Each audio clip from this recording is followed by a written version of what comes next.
देश में नेता प्रतिपक्ष राहुल गांधी 2024 के चुनाव के बाद से विपक्ष के नैरेटिव को सेट करने के लिहाज से पूरे देश की राजनीति को प्रभावित करते ही हैं। लेकिन विदेश में जा करके उन्होंने आरक्षण पर एक बयान दिया और बीजेपी की तरफ से उस बयान पर प्रतिक्रिया देते हैं गृह मंत्री अमित शाह।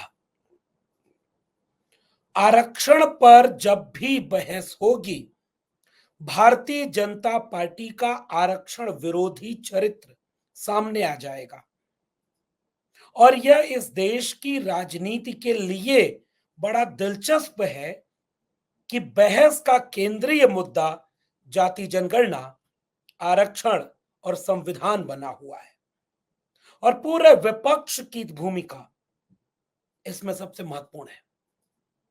तो आज की वीडियो में इस बात के इस नैरेटिव के सेट किए जाने के साथ इसकी पड़ताल करेंगे कि कैसे आरक्षण पर विदेश में राहुल गांधी कोई बयान दे रहे हैं और बीजेपी सफाई दे रही है, तो इसके बीच में विमर्श और नैरेटिव क्या बनता है। आप देख रहे हैं 4 PM न्यूज नेटवर्क और मैं हूं डॉक्टर लक्ष्मण यादव। तो पिछले दिनों विदेश यात्रा की चर्चा हुई, प्रधानमंत्री जी की नहीं, क्योंकि अब उस पर चर्चा नहीं होती है, क्योंकि प्रधानमंत्री जी पहले शान शौकत से आलीशान तरीके से लाव लश्कर के साथ, करोड़ों के इवेंट के साथ विदेश में कभी किसी नेता का प्रचार करने, अब की बार ट्रंप सरकार करने जाते थे, या प्रधानमंत्री नरेंद्र मोदी दोहा, सिंगापुर, अमेरिका और कई देशों में वह विवादित बयान देने जाते थे कि हाय किस्मत फूट गई कि भारत देश में पैदा हो गए, क्या किस्मत लेकर आए थे कि इस देश में पैदा हो गए, यानी देश विरोधी बयान। और एक नहीं, कई बयान प्रधानमंत्री जी के विदेश यात्रा पर देश को कोसते हुए मिल जाएंगे और ये देखना चाहिए आपको। लेकिन अब की चर्चा राहुल गांधी की हो रही है और इस बात पर कि विदेश में जाकर राहुल गांधी देश के मुद्दों पर क्यों बोल रहे हैं। वैसे मेरा एक सुझाव है कि राहुल गांधी को इस देश के विश्वविद्यालयों में भी सेमिनार की शक्ल में कुछ बातें कहनी चाहिए, कुछ बातें करनी चाहिए। इस देश में भी कैसे विमर्श किया जाए, कैसे वो सारी चीजें की जाए, इसको लेकर के इस देश के डीयू में, जेएनयू में, अलीगढ़ मुस्लिम यूनिवर्सिटी में, बीएचयू में, हैदराबाद, वर्धा में, जादवपुर यूनिवर्सिटी में, बिहार के किसी डिग्री कॉलेज में, उत्तर प्रदेश के किसी खंडहर बनते डिग्री कॉलेज में भी इसकी चर्चा होनी चाहिए। और इसी बहाने यह भी जरा पता लगाया जाए, क्या इस देश के विश्वविद्यालय इतनी चर्चाओं लायक भी बचे हैं कि नहीं। चर्चा के बीच में राहुल गांधी ने आरक्षण पर एक बयान दिया और आरक्षण पर बयान देकर के पूरे विपक्ष ने जो विमर्श किया था आरक्षण का, संविधान का, उस विमर्श पर एक नए दृष्टिकोण से सवाल खड़ा हो गया कि राहुल गांधी जी कह रहे हैं कि हम तो भाई आरक्षण खत्म कर देंगे, हम आरक्षण खत्म कर देंगे और पूरा बीजेपी इस पर हमलावर हुई। खुद अमित शाह जो देश के गृह मंत्री हैं, वो ट्वीट करके लिखते हैं, राहुल गांधी ने देश से आरक्षण को समाप्त करने की बात कहकर कांग्रेस का आरक्षण विरोधी चेहरा एक बार फिर से देश के सामने ला दिया है, लाने का काम किया है। मन में पड़े विचार और सोच किसी न किसी माध्यम से बाहर आ जाते हैं। मैं राहुल गांधी जी को बताना चाहता हूं, हालांकि जी नहीं लगाया है, मैं राहुल गांधी को बताना चाहता हूं कि जब तक भाजपा है, आरक्षण को कोई छू भी नहीं सकता और देश की एकता के साथ कोई खिलवाड़ नहीं कर सकता। ये बयान, ये बात इस देश के गृह मंत्री अमित शाह जी का है। यानी जब तक भाजपा है, आरक्षण को कोई छू भी नहीं सकता। राहुल गांधी का बयान स्पष्टीकरण के रूप में आ गया कि हमारी बात को तुम मिसकोट कर रहे हो। हम तो वो व्यक्ति हैं जो कह रहे हैं आरक्षण की सीमा को 50% से भी आगे बढ़ा देंगे।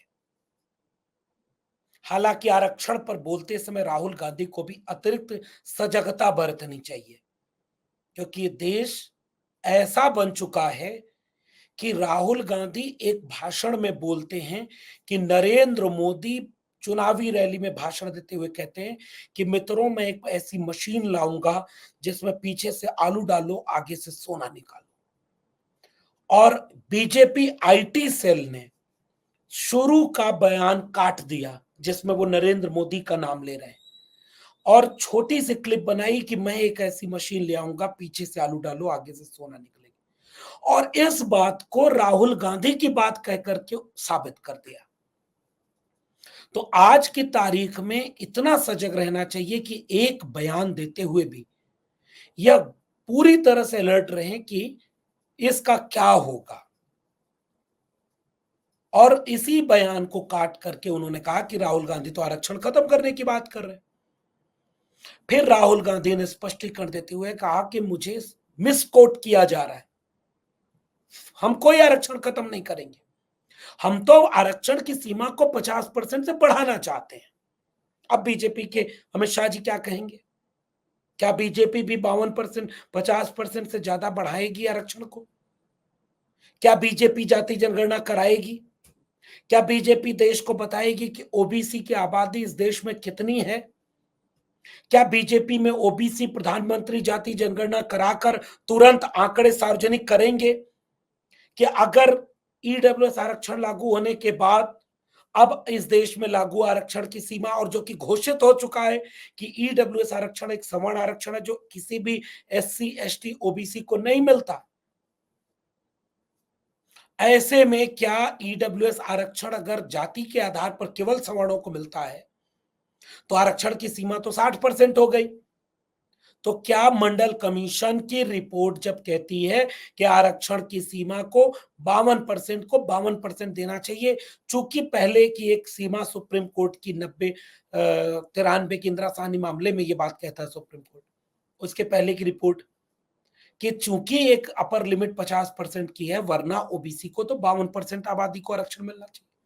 क्या बीजेपी जाति जनगणना कराकर ये बताएगी कि ओबीसी की आबादी 52% है कि 60% हो गई? और अगर ओबीसी की आबादी 60% हो गई तो क्या ओबीसी को 60% आरक्षण नहीं मिलना चाहिए? क्या दलित की आबादी 15 से बढ़कर 16 या 18% या 20% हो गई? क्या आदिवासी की आबादी 7.5% से बढ़ाकर 8 या 9% हो गई? तो इनके आरक्षण को क्यों ना बढ़ाया जाए, क्योंकि अब तो 50% की कोई सीमा भी नहीं है। और राहुल गांधी ने सही मौका देख करके कह दिया कि आरक्षण की सीमा तो हम 50% बढ़ाकर उससे बढ़ाने वाले हैं। अब बीजेपी क्या कहेगी? अब गृह मंत्री अमित शाह क्या कहेंगे? यह सवाल विमर्श का है। अखिलेश यादव के पीडीए ने उत्तर भारत में संविधान और आरक्षण को केंद्रीय मुद्दा बना दिया और राहुल गांधी ने इस मुद्दे पर राजनीति को पिछले 1 साल से अपनी राजनीति का केंद्रीय नैरेटिव बनाया। हालांकि बड़ा दिलचस्प यह है कि अकेले राहुल गांधी का बयान इस सब पर आता है। कांग्रेस के किसी बड़े नेता का कभी इस पर बहुत खुल करके या जिस तेवर के साथ राहुल गांधी बोलते हैं, जिस ईमानदारी के साथ राहुल गांधी बोलते हैं, बार बार बोलते हैं, कांग्रेस के एक नेता का बयान आप नहीं पाएंगे। ऐसा लगता है कांग्रेस कहीं पीछे छूटी हुई है सामाजिक न्याय के मसले पर। राहुल गांधी बहुत आगे खड़े हैं और बहुत ईमानदारी से जाति जनगणना पर बोलते हैं, आरक्षण पर बोलते हैं, आरक्षण की सीमा को 50% से बढ़ाने पर बोलते हैं। लेकिन बीजेपी अब इस नैरेटिव पर क्या करेगी? जो नैरेटिव अखिलेश यादव और राहुल गांधी ने मिलकर बना दिया, जो अब तेजस्वी यादव बनाना चाह रहे हो। तेजस्वी यादव तो सवाल पूछते हैं बिहार से कि हमने तो जाति जनगणना भी कराई, हमने आंकड़े सार्वजनिक कराए, हमने आरक्षण को बढ़ाकर 65% किया और ईडब्ल्यूएस जोड़ दो तो 75% किया। बीजेपी का क्यों वकील खड़ा था हाई कोर्ट में जब ये मामला रद्द किया जा रहा था कि नहीं आरक्षण को बढ़ाया नहीं जा सकता? बीजेपी की तरफ से सरकार और सरकार की तरफ से सरकारी वकील एफिडेविट देते हैं कि आरक्षण की सीमा को बढ़ाना नहीं चाहिए बिहार में। और हाई कोर्ट में जब यही अमित शाह बिहार गए थे तो बिहार में जाति जनगणना कराने की क्रेडिट ले रहे थे कि बिहार में जाति जनगणना तब पास हुई जब मंत्रिमंडल में बीजेपी शामिल थी। तो उत्तर प्रदेश में तो बीजेपी की सरकार है अकेले पूर्ण बहुमत की। योगी आदित्यनाथ जो जाति देखकर इनकाउंटर कर रहे हैं, जाति देखकर अपराधी बना रहे हैं। कोई विपिन यादव या अरबाज का नाम लेते हैं मुख्यमंत्री कि वो गोमती नगर के पानी की छेड़खानी में होता है। उस उत्तर प्रदेश में जहां सब कुछ जाति के नाम पर हो रहा है, अगर अपराधी का नाम मंगेश यादव तो फर्जी इनकाउंटर में मार दिया जाएगा, उसका परिवार ये आरोप लगा रहा है। और अगर अपराधी का नाम विपिन सिंह है तो बाइज्जत उसे सरेंडर करवाया जाएगा। ये उत्तर प्रदेश में हो रहा है जाति देखकर। उसी उत्तर प्रदेश में जाति जनगणना क्यों नहीं हो रही है? और अमित शाह जी क्यों नहीं जाति जनगणना करा रहे हैं योगी आदित्यनाथ से कह के? बिहार में हुई है जहां आप क्रेडिट लेने गए थे, तो यूपी में क्यों नहीं हो रही? और अगर यूपी में नहीं हो रही तो दिल्ली में बैठ करके आप क्या कर रहे हैं? देश के प्रधानमंत्री क्या कर रहे हैं जो ओबीसी खुद को कहते हैं? और ओबीसी की जाति जनगणना नहीं करा रहे आप। एक भी वैकेंसी ऐसी नहीं आ रही जिसमें आपको पूरा आरक्षण लागू हो।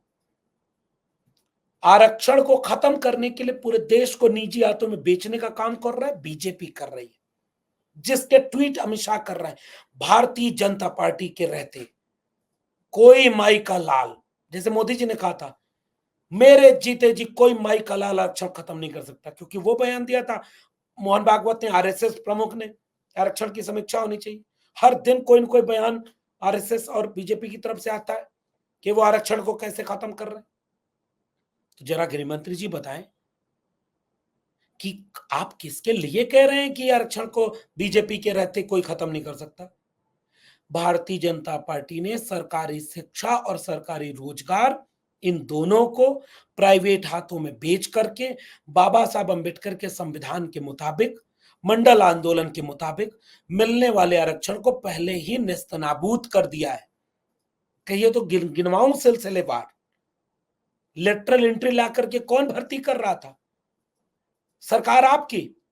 और लेटरल एंट्री यानी चोर दरवाजे से, पीछे से, बिना परीक्षा दिए, बिना कोई परीक्षा पास किए, बिना कोई सरकारी सेवा में गए, बिना एक्सपीरियंस लिए सीधे अपने पसंदीदा आरएसएस के कैडर को लेटरल एंट्री से लाकर ज्वाइंट सेक्रेटरी बना दो, डायरेक्टर बना दो।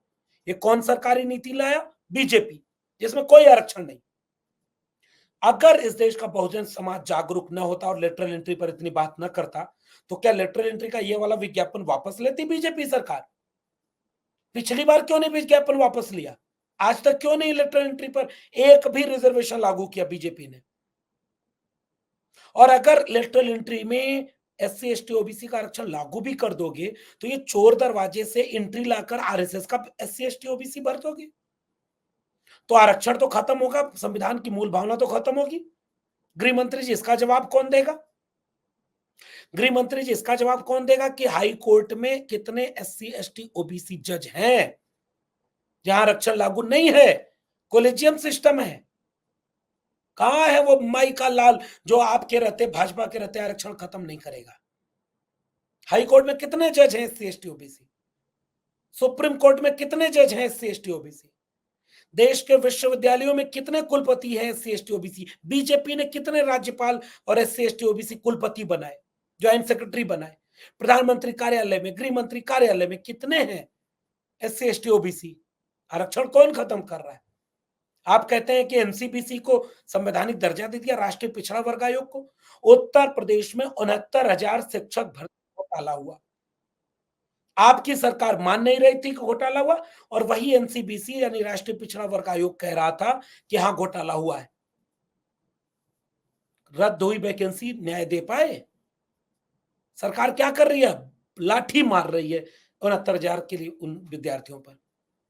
तो अब कम से कम राहुल गांधी, अखिलेश यादव और इन तमाम लोगों को ये सारी चीज समझना चाहिए कि नैरेटिव आपने सेट किया आरक्षण और सामाजिक न्याय का। आरक्षण और सामाजिक न्याय पर भाजपा जब जब आएगी तब तब बुरी तरह फंसेगी। और मुझे लग रहा है कि राहुल गांधी, अखिलेश यादव, इन लोगों ने मिलकर, विपक्ष ने नैरेटिव सेट करने के लिहाज से महारत हासिल कर ली और विदेश से भी इस बार नैरेटिव सेट हो गया और नैरेटिव के केंद्र में आरक्षण है, सामाजिक न्याय है, जाति जनगणना है, आरक्षण की सीमा को 50% से आगे बढ़ाना है। और जब भी इस ट्रैक पर बीजेपी बात करेगी वह बुरी तरह फंसेगी और बीजेपी फंसेगी तो मुश्किल होगी। आपका क्या मानना है नीचे कमेंट बॉक्स में जरूर बताइएगा। फिर मिलेंगे किसी और टिप्पणी के साथ, तब तक के लिए बहुत बहुत धन्यवाद।